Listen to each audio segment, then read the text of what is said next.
Hello and welcome to Star Citizen Sunday. This is a weekly show which covers all the news from Star Citizen over the past week. I am your host Mac, so let's get on with it. So this week we take a look at the air traffic controller system, plus we check in with the latest burn down, which sounds like 3.0 is getting closer than ever.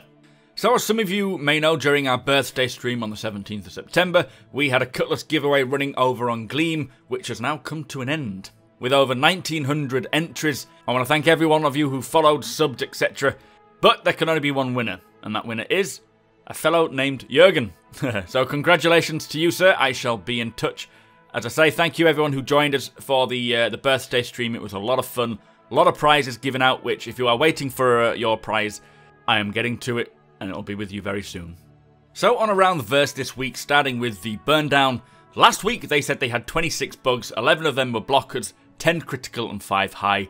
Now they are just at 7 bugs, 3 of them are blockers, 2 critical, 1 high and 1 moderate, but Brian Chambers has tweeted and said that there were 5 bugs. This was on Saturday, so hopefully they'll have got through some more, but it is the weekend, so we need to give them a break. The first Evo release will be basic gameplay like traversing and navigating the play area, so basically just being able to make your way around the play area without any issues. The initial release will be apparently the first 1 to 2 hours worth of gameplay. It is likely that the Evo release will be next week, provided they get these 5 bugs eradicated.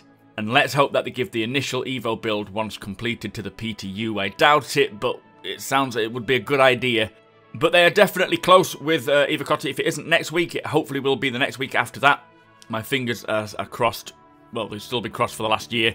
But the main focus of ATV was to do with the air traffic controller, or the ATC. They needed a system to manage the landing and takeoff of players and NPCs at landing zones.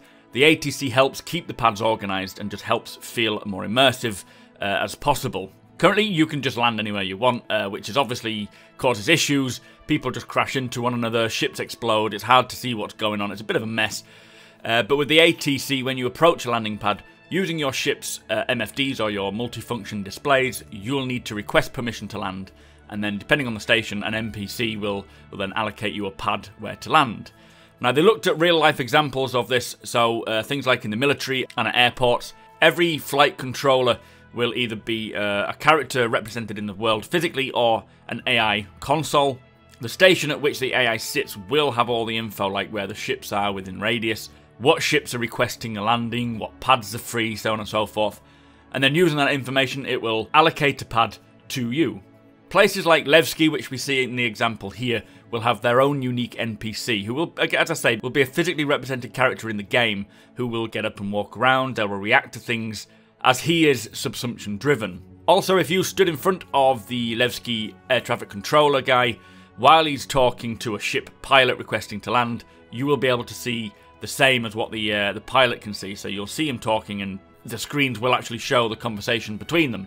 They have also created a generic voice AI, which is more of an automated system for when the NPC has left his post. For example, if he gets shot, which is possible with him being physically represented in the world, then landing pads will still need to be requested and so forth, so they'll switch to an automated sequence.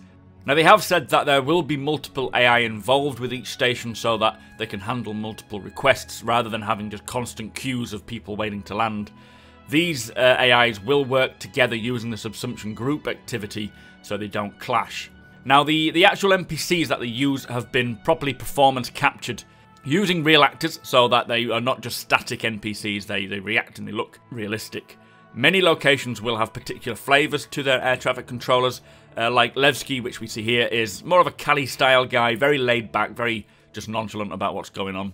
This will add a bit more spice and make things a bit more interesting than just having your generic characters going through the same motions every time.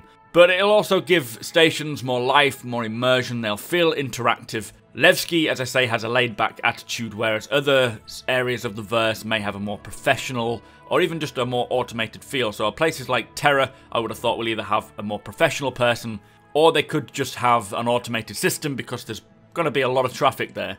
Anyway, it's one of the many facets, they say, that they cover at CIG. I think it's a minimal thing, it's not too important, but as they say, it will add immersion, it'll add life and just feel good. Anyway, that was ATV. Let me know your thoughts, guys. Let's move on. So I just want to give a big shout out and thank you to my latest patron, who is Daquisha, or Daku as I call him. Thank you so much for your support. The support from the patrons really helps me get videos out like this, covering the costs of editing software, but also providing the giveaways that we do every month is thanks to them.